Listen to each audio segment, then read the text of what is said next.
everybody, and welcome back to my YouTube channel. I, of course, am just another heavy metal maniac, and today I am doing another discography ranking. So, I put up a poll asking which subgenre you guys would like to see me cover in my next discography ranking. I gave you a choice between black metal, death metal, power metal, or progressive metal, and you folks overwhelmingly decided you wanted to see another death metal band. So then I gave you, created another poll, gave you a choice of 4 death metal bands: Bolt Thrower, Death, Entombed, or Incantation. And Death won by a pretty decent margin, which I kind of felt like they would in anyways, but regardless, we're going to be going over all 7 of Death's studio albums, not counting EPs, demos, compilations, any of that stuff. So yeah, this is a bit of a difficult one to go over because even though this discography is fairly short, it is full of gems. Death never put out a bad album or even a mediocre album. All of Death's albums are at the very least really fucking good. So yeah, this was a difficult discography ranking to do. Some things shifted around quite a bit. So yeah, without further ado, enough of my ramblings, let's just get right into the rankings. So of course we are starting with number 7, which is Scream Bloody Gore, released in 1987. This is Death at their rawest, at their heaviest, at their gnarliest. This is their absolutely ugly debut, and even though it's dead last, even though it's number 7 on my list, I do love this album. Again, Death never put out anything close to a bad album. They were just consistently awesome when it came to releasing albums. And yeah, so for me, even though Scream Bloody Gore is number 7, I do really like it. There's some really awesome songs on here, like Infernal Death, Zombie Ritual, Regurgitated Guts, Evil Dead is one of my favorite Death songs. The title track is really good. Like I said, this is Death just at their rawest. Production is much more raw than a lot of their later material. It's got a much more kind of thrashy vibe to it. Some people say this is the first ever death metal album. There's that constant debate about, you know, what was the first true death metal album? You know, was it Possessed, Seven Churches? Was it Death, Scream Bloody Gore? I'd probably lean more towards Scream Bloody Gore being the first, like, true death metal album, even though this is still very thrashy. I think it's just a little bit different to be kind of considered death metal. And yeah, this is one of their albums where they had lyrics primarily, you know, about, you know, gore and like horror and a little bit of occultism kind of thrown in here and there, which later on they would shift to more philosophical and like, you know, socio-political lyrics. So yeah, I do really like this album. Everything about this album is iconic, you know, from the album cover to, again, the songs. Chris Reifert from Autopsy, one of my favorite death metal bands, was playing drums on this album, and yeah, drum performance is great, the riffs are all great. Yeah, it's number 7, but again, it's a fantastic album. I do love it. It's just, for me, I think they just got better from this point on. I just think they, as Death went on, they progressed as songwriters, as musicians. Death, to me, they started off strong, but they just got better and better and better as time went along. So yeah, Scream Bloody Gore, even though I do love it, it lands at number 7. So coming in now at number 6, it is their final studio album, The Sound of Perseverance, released in 1998. This, of course, was their final album released before Chuck Schuldiner would tragically pass away due to cancer in, was it 2001, if I remember correctly. This is, to me, so Death, like I said, as they went on, they would, I think, just kind of improve their songwriting. They started to embrace much more progressive, technical elements. And also they kind of started to embrace a lot more melodicism towards the end of their career. And Sound of Perseverance, to me, this is Death definitely at their most progressive, but also at their most melodic. There are some really, really awesome melodic sections on this album, and also Chuck's vocals are very different than a lot of his other releases. This is like the highest vocal performance, like he is shrieking his guts out, and I don't know, I like the vocals on this album. Not my favorite vocal performance probably, but I do think the vocals on this album are pretty damn good. And there are really good songs on here. Again, Scavenger of Human Sorrow, the drum intro on that song is fucking insane. The drum work on this entire album is insane. Spirit Crusher is one of Death's like most popular songs. Obviously, that song is fantastic. Flesh and the Power It Holds, I believe, if I remember correctly, is the longest song they ever wrote. It's 8.5 minutes long. Really awesome song. A Moment of Clarity is really good. And I've always loved The Voice of the Soul. I've always thought that was just an absolutely beautiful, kind of like neoclassical instrumental. I love Voice of the Soul. I think it's an absolutely beautiful song. It's also the shortest song on here. Yeah, because most of the songs on this album are over 6 minutes long. So yeah, this is their longest album as well. Yeah, so for me, it's maybe the reason it's number 6 is just kind of, I don't know, my issues with this album, which it's just kind of like the same kind of feeling I have towards a lot of other like progressive metal, where sometimes it just kind of feels like things kind of drag on for a bit, and it does feel just kind of like noodly at points, I guess, even though I don't think this crosses over into like Dream Theater territory where it's just complete fucking dick around wankery in my opinion. Sorry to any Dream Theater fans who are watching this. If you like Dream Theater, that's fine. I just cannot stand that band. But yeah, Sound of Perseverance, this is a really good album. Again, it's got some really great melodic sections, kind of balancing out the progressive elements. I would argue this art probably was super influential to like melodic death metal too, which in 1998 it was kind of starting to pick up a lot of steam, but it was still kind of in its infancy a little bit, I'd argue. Like it hadn't fully exploded yet, I wouldn't argue, but so I think this album probably influenced a lot of melodic death metal bands after it. So yeah, Sound of Perseverance, this is a really good album. It's just number 6 for me because there's a few other albums I like more. Coming in now at number 5, it is Spiritual Healing, released in 1990.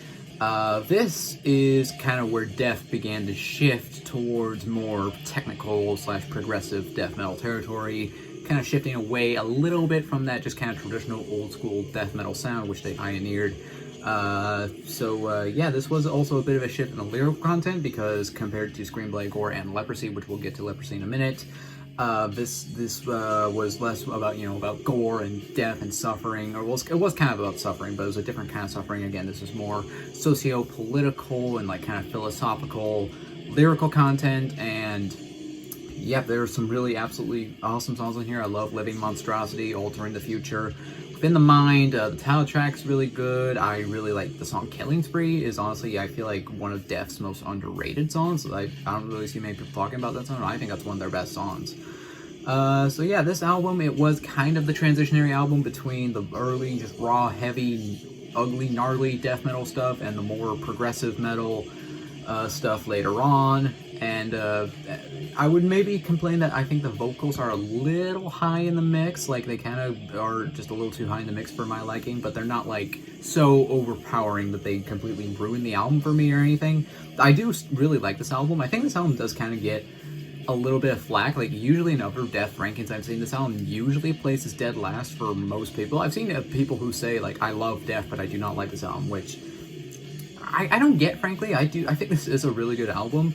Again, it's just, this band, again, difficult to rank because they have a lot of really good albums. All their albums are good. So yeah, Spiritual Healing, I do like it. It's just number 5 for me because there's a few more that I think are better, but I would happily return to this album again, for sure. So coming in now at number 4, it is Individual Thought Patterns, released in 1993. This album is kind of interesting because to me this is the album where they really kind of started to put a much greater emphasis on melody and like melodic sections, mixed in with that death metal sound. And obviously you have, Steve DiGiorgio on here, who will appear on, I think, Human as well, the fretless bass god. I love Steve DiGiorgio. And yeah, Individual Thought Patterns. I don't think the mix on this album is as good as some of their other albums. That's one slight complaint I have. It's not like dog shit. It's not like Breathing the Spawn or Failures for Gods levels of bad. It's just not as clear, I guess, but I still think the production it's serviceable. It's just not their best production.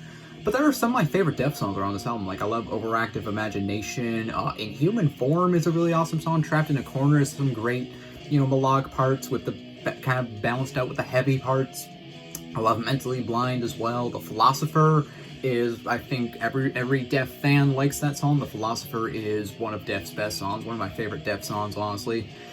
Yeah, I do really like this album. It's just, I just feel like maybe they would kind of incorporate melodic parts a little bit better on the next album, which we'll get to just here in a second. Yeah, again, the production, if it had a better mix, I might rank it a little bit higher, but again, it's not like a terrible mix. It's just, to me, it's not as clear, and I think they've had better production on other albums before it. And but yeah, this is just a great balance of, the death metal, the melodicism, progressive, call it more progressive metal. It's not really super kind of technical at this point. It's more kind of progressive, I'd argue. But yeah, individual thought patterns. This is a really good album. Yeah, I do like it. So, coming in now at number 3, it is Symbolic, released in 1995. This album is the first death album I ever heard. So, honestly, Def was the first death metal band I ever got into, because I literally just, like, Googled death metal bands, and they were the first band that popped up. So I went on YouTube, and I listened to the song Symbolic, the title track off of Symbolic, and I dug the fuck out of it, and that kind of set me down on the death metal path from there on. So yeah, Def, I should have mentioned that earlier in this video, but they were the first death metal band I ever got into, so they will always hold kind of a special place in my heart for that. But yeah, Symbolic, this is an absolutely amazing album. I do really love this album. Even though it is number 3, I do really like it. To me, it's just a great blend of, again, like kind of, you know, melodicism. It's got, you know, the intensity. It's got the kind of progressive song structure, but they also made these songs just catchy. Like, there's some really just kind of like groovy sections where it's like, oh yeah, I can get into this. I would say this is definitely like one of the more accessible like death metal releases, because, you know, again, this was when I was like 12, 13 when I first heard this, and I really got into it. So yeah, I would happily show this to someone who was like not really into death metal. I would show them this album, because I feel like people who are new to extreme metal could really get into this album, because again, it's like progressive and it's got the heavy moments, but it's also just full of really catchy riffs, and it's got great grooves. And yeah, some absolutely banging songs. I already mentioned the title track, which is awesome. I love Zero Tolerance as well. Sacred Serenity. Crystal Mountain is another one of Death's classics. That song was a staple in their live concerts shortly after this, and yeah, that's one of their most iconic songs. Misanthrope is like kind of one of the more intense songs on here, and I really like Misanthrope. That's one of my favorite songs on here. Yeah, Symbolic, I do really like this album. It's just, for me, there's 2 more that kind of slightly beat it out, but Symbolic, I would happily jam this album again. This is, again, the first death metal album I ever heard, so yeah, I do love it. It's number 3. And moving on now to number 2, my number 2 choice is Leprosy, released in 1988. So, I already brought up that there's always the constant debate about what was the first true death metal album. Was it Seven Churches or Scream Bloody Gore? I would argue that the first, like, real, true, like, album where it's like, yes, this is death metal. This is not, like, death thrash or any of that other bullshit. This is just death metal. For me, it's Leprosy. Leprosy is probably the most important album in the history of death metal. Every other death metal band that came out after Leprosy kind of owes their existence to this album. Everybody, from the old school bands, Morbid Angel, Obituary, Cannibal Corpse, Malevolent Creation, to all the, you know, every death metal band, Suffocation, every death metal band kind of owes a big chunk of their existence to Leprosy, in my opinion, because this was, you know, gone were a lot of the kind of the thrashy elements, and this is just pure death metal, in my opinion. And there are some absolutely awesome songs on here. I love the title track. It kind of opens up a little bit doomy. I think that's really cool. Born Dead, Left to Die. Pull the Plug, to me, is a death metal anthem. In my sophomore Bands Whose Sophomore Albums Are the Best video, I said Chopped in Half is up there with Hammer Saturation in terms of death metal anthems. To me, Pull the Plug is also right up there. Like, the 3 death metal anthems to me are Hammer Smash Face, Chopped in Half, and Pull the Plug. Those are like the 3 absolutely essential death metal songs. And of course, I love Choke on It. Who doesn't love Choke on It? You know, that song, if you're a Death fan, you should probably love that song. That song is awesome. Yeah, Leprosy. This is, again, probably the most important album in the history of death metal. So if we were ranking these albums based on, like, kind of importance, I would probably put this number 1. But, you know, again, this is my rankings on how much I personally enjoy these bands. So for me, Leprosy, it lands at number 2, even though I do really enjoy it. I think it is I love it. It's a really amazing album. But there's one that just kind of slightly beats it out for me. But again, I love just, you know, the old school death metal sound. So Leprosy, this is right up my alley as far as, you know, music I listen to, and it's number 2. So coming in now at number 1, it is Human, released in 1991.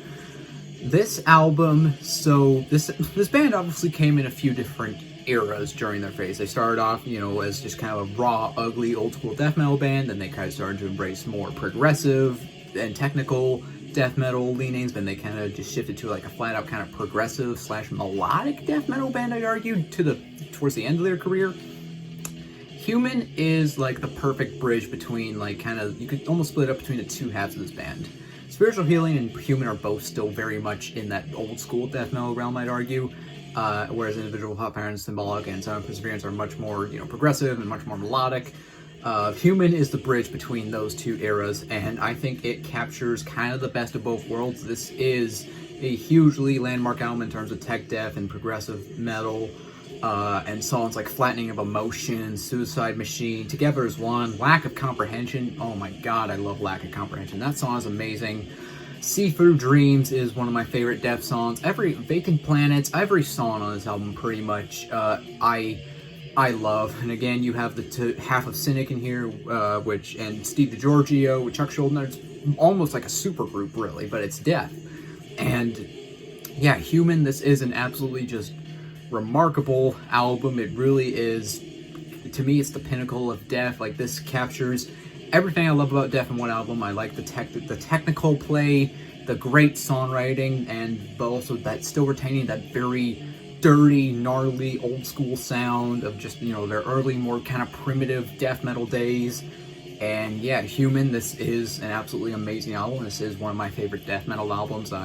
This is the album that really stuck with me when I went back and revisited this discography. I kind of had a feeling it would be my number one when I'm going into this, because Human's always kind of stuck out to me as being my favorite. But yeah, Human, absolutely remarkable album. This is my favorite Death album, and well, that about does it. Right, that was all of Death's studio albums. Of course, by far and away one of the top 5 probably most influential metal bands of all time. They are the pioneers of death metal, the way I see it, and they paved the way for so many bands that came out after them.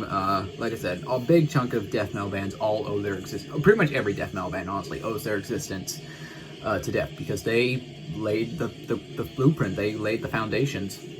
And well, like I said, that about does it. If you made it to the end of this video, you are awesome, and I appreciate you. Do consider hitting the like button. If you enjoyed this video, consider leaving a comment down below. Tell me, do you agree with my rankings? Do you disagree? What band should I rank next? Let me know. So consider subscribing as well, because I do have a lot more content coming your way. And I, of course, am just another heavy metal maniac. I'll see you all sometime in the future. In the meantime, all of you take care and have a great day. So long.